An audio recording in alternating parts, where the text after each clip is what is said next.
Assalamualaikum warahmatullahi wabarakatuh. Perkenalkan, kami dari kelompok 6. Di sini kami akan mempresentasikan tugas besar kontrol motor DC menggunakan PID controller. Sebelumnya, perkenalkan, nama saya Davar Pratama dengan 3 digit NIM terakhir 039. Saya Andika Oktavian dengan 3 digit NIM terakhir 045. Saya Tegar Desta Aryawan dengan 3 digit NIM terakhir 053. Jadi teman-teman, di sini saya akan menjelaskan komponen-komponen untuk mengontrol motor DC tersebut. Nah, di sini ada Arduino board.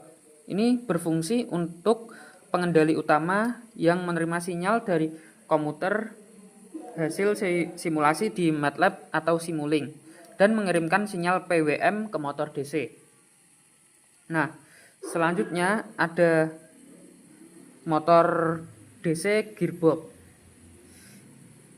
Ini komponen aktuator yang dikontrol dalam sistem motor DC. Motor DC menerima sinyal PWM dari Arduino untuk mengatur kecepatan rotasinya. Motor ini dilengkapi dengan gearbox untuk meningkatkan torsi dan menyesuaikan kecepatan keluaran agar lebih presisi. Selanjutnya, PCB custom. PCB custom ini digunakan untuk mengintegrasikan Arduino dengan driver motor dan motor DC.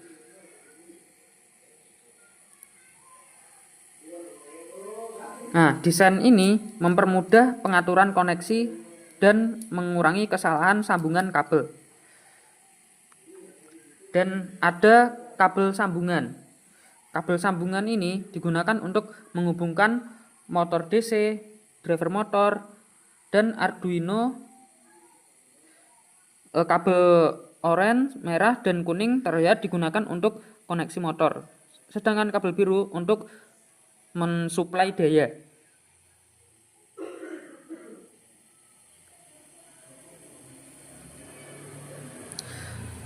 Lalu di sini ada adaptor. Nah, adaptor berfungsi sebagai sumber daya utama yang menyediakan tegangan dan arus listrik yang dibutuhkan oleh komponen dalam rangkaian, seperti motor DC dan driver motor. Berdasarkan informasi dari adaptor tersebut, memiliki spesifikasi output 12 volt DC dengan arus maksimum 2 ampere. Oke teman-teman, di sini saya akan menjelaskan mengenai rangkaian Simulink yang digunakan untuk kontrol motor DC ini. Jadi model simulasi pada MATLAB Simulink ini digunakan untuk mengontrol dari si motor DC ini menggunakan metode PID control yang diimplementasikan pada perangkat keras yaitu Arduino melalui sinyal PWM atau pulse width modulation. Kemudian selanjutnya saya akan menjelaskan mengenai blok-blok dari Simulink ini. Yang pertama ada blok input. Jadi blok input ini berfungsi sebagai masukan atau set point dari sistem, yaitu nilai referensi yang ingin dicapai oleh sistem. Masukan biasanya berupa sinyal langkah atau step input yang merepresentasikan perubahan nilai yang harus diikuti oleh motor DC. Kemudian ada blok pengurang. Jadi blok pengurang ini merupakan fungsi perbandingan antara sinyal referensi atau input dan keluaran proses atau proses value. Nah, hasil dari perbandingan ini yaitu nilai error atau kesalahan yang nantinya akan digunakan sebagai input untuk pengontrol PID. Kemudian yang selanjutnya ada blok PID. Nah, blok PID ini fungsi utamanya adalah mengatur nilai error sehingga motor DC dapat mencapai nilai yang diinginkan atau set point. Kemudian dari PID ini itu bisa disesuaikan atau dituning untuk menghasilkan respon yang cepat dan stabil. Nah, ini untuk tuningnya seperti ini. Kita bisa klik tuning. Kemudian kita bisa menyesuaikan sesuai yang kita inginkan, apakah kita mau respon cepat atau respon lambat, atau ingin mencapai set point dengan cepat atau dengan lambat, begitu.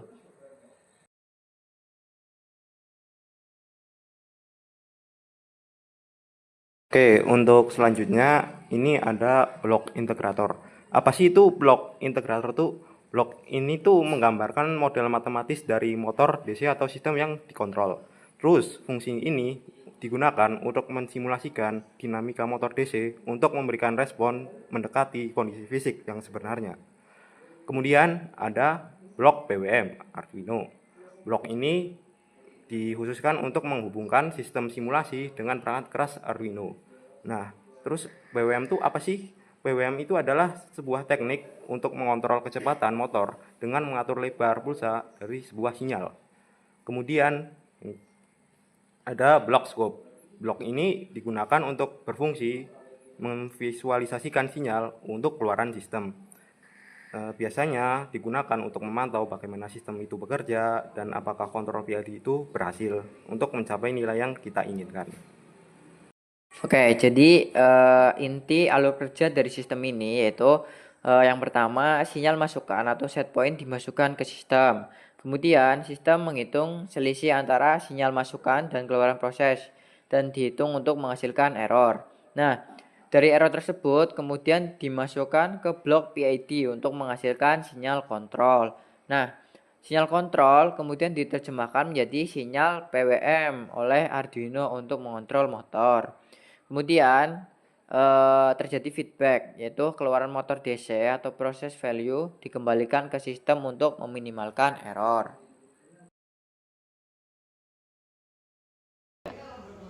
Sekian presentasi dari kelompok 6. Kurang lebihnya mohon maaf. Kita akhiri. Wassalamualaikum warahmatullahi wabarakatuh.